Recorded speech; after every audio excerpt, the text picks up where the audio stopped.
Olá, meus amores, tudo bem? Vamos para mais uma aula de português, a nossa aula de número 131. E a gente vai começar agora a usar o livro 10. Vamos entrar no livro 10. Então, pegue o livro 10 de vocês, abram na primeira página de português, que é a página 14, ok? E acompanhem os slides.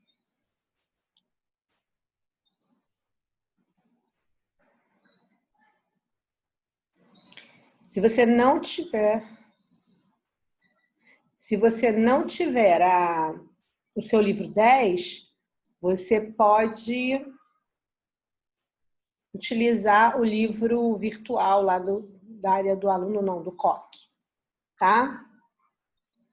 Então vamos lá, a gente vai falar sobre relações entre partes do texto, ou seja, a coesão que a gente já falou, a gente só vai voltar e ver mais algumas características, alguns aspectos. A gente já viu que para escrever um texto a gente precisa juntar palavras e não pode ser aleatoriamente, a gente precisa fazer sentido, as palavras precisam fazer sentido. Eles têm que ter a coesão, que é a ligação entre as partes, não pode cada parte falar de uma coisa diferente. E a ortografia também é muito importante. Vamos relembrar aqui sobre coesão. Lembram? Um texto que apresenta conexões de forma correta é considerado coeso. Como você já sabe, o nome que se dá a essa ligação entre as partes do texto é coesão. Uma outra característica também que é muito importante para que o texto fique coeso, não fique cansativo, é que a gente não repita muitas palavras. Então, a gente precisa escolher palavras com cuidado, cuidadosamente, para que o texto fique mais interessante e não fique repetitivo, né? É bom usar, por exemplo, os sinônimos das palavras, utilizar pronomes também para isso, a gente já viu. Vamos ler agora um texto e vocês vão observar como essas partes elas estão bem conectadas. Como é que elas são conectadas entre si. Então, vamos lá. Caminhando pelo mundo. O jornalista norte-americano Paul Salopek, de 56 anos, está cruzando o mundo a pé para resgatar a história dos nossos ancestrais, os primeiros seres humanos a habitarem a Terra. A viagem de mais de 30 mil quilômetros começou em janeiro de 2013, na Etiópia, África, e vai terminar com a chegada de Paul à Terra do Fogo, no Chile, prevista para 2023.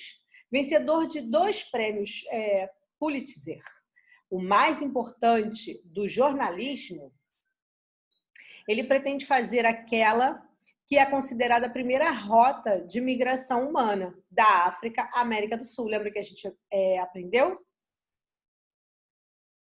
O caminho da África para a América do Sul, supostamente 2 caminhos foram utilizados. Bom, aqui esse jornalista, o Paul Salopek, e o burro, seu burro, tá?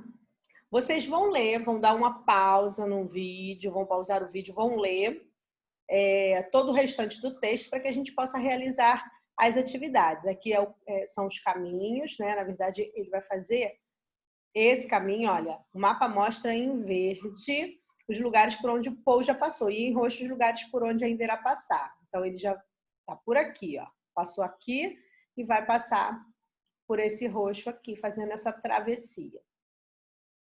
Tá? E aí, leiam todo o texto com calma e depois voltem para continuar a atividade. Bom, vamos lá. Então, o jornalista norte-americano, Paul Salopek, de 56 anos, está cruzando o mundo a pé para resgatar a história de nossos ancestrais. Vencedor de 2 prêmios Pulitzer, o mais importante do jornalismo, ele pretende fazer aquela que é considerada a primeira rota de migração humana da África à América do Sul. Andando por áreas remotas, isso aqui é um outro trecho, tá, gente? São dois exemplos para a gente prestar atenção aí na coesão. Perceberam aqui que foi usado o pronome ele para se referir ao Paul. E aqui, andando por áreas remotas, onde não há sinal de telefone, eu quero o Paul, coloco a tecnologia de lado e foco mais nas pessoas e paisagens. Acho que isso o quê? Isso que ele faz, ó, colocar a tecnologia de lado e focar nas pessoas. Melhorou-me a forma como escrevo. Vamos lá. Mais um trecho para a gente ver. Bom, antes da gente voltar, quer dizer, continuar, vamos voltar aqui só para a gente relembrar. Esse tipo de coesão a gente já viu anteriormente, né? Quando a gente utiliza o pronome para poder substituir, né? Ou se referir ou a uma parte do texto, é o pronome demonstrativo, e o pronome pessoal do caso reto para se referir à pessoa, ok? Para a gente evitar de repetir. Se a gente não tivesse utilizado, se no texto não tivesse sido utilizado esses pronomes, que tem função anafórica, que a gente já viu, como é que ficaria esse trecho? Ia ter que repetir tudo novamente. Agora a gente vai ver uma outra maneira de realizar essa não repetição, né? Evitar repetir e fazer um texto mais coeso, produzir um texto mais coeso. Olha aqui. Esse projeto representa a viagem mais longa que já fez até agora. Viajando a pé, cruzou desertos na África e a Ásia Central, montanhas nevadas na região do Cáucaso e pelo caminho passou por cidades gigantescas. Preste atenção, a gente consegue identificar, sem estar escrito aqui, quem viajou, quem cruzou o deserto, quem passou por cidades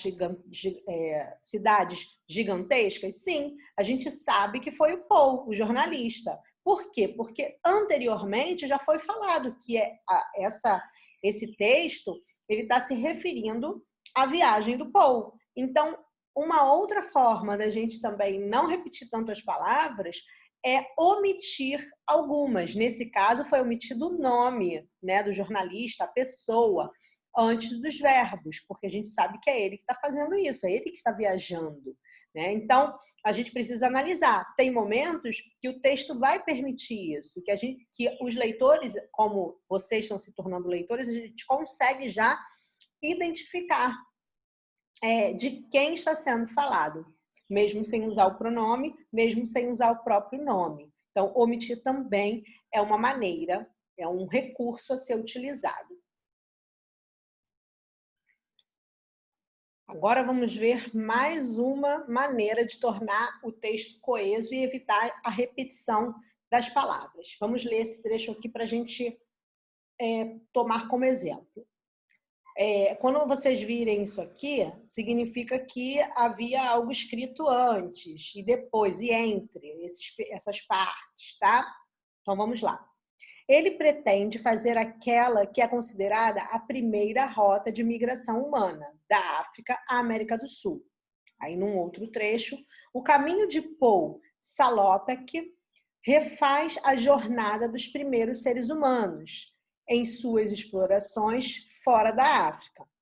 Quero refazer os caminhos da primeira diáspora humana para fora da África, ocorrida entre 70 mil e 50 mil anos atrás, da forma mais autêntica possível, a pé, conta Paul no site. Percebam, quando foi escrito a primeira rota de migração, a primeira significa, a gente tem ideia de que foi ainda lá nos primórdios, lá nos primeiros períodos da história humana. Rota significa caminho, trajetória. Migração significa a saída, né, de um lugar para o outro. Você vai migrar, a gente já aprendeu isso em geografia. E humanas se refere a algo característico dos seres humanos.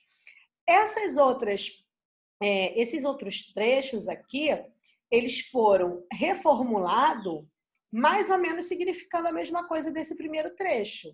Para não ser repetido, o que aconteceu? O autor substituiu, por exemplo, a rota por jornada. Jornada, rota, essa rota de migração, na verdade, essa saída, esse caminho de saída, essa jornada que ele vai percorrer. E seres humanos foi substituído aqui pelo sentido aqui de humana, né? Que também tem a ver com seres humanos. Caminho também, ó, rota, caminho, ele não repetiu. Diáspora tem a ver com migração. E humana, diáspora humana, ele substituiu de migração humana, para não repetir migração humana.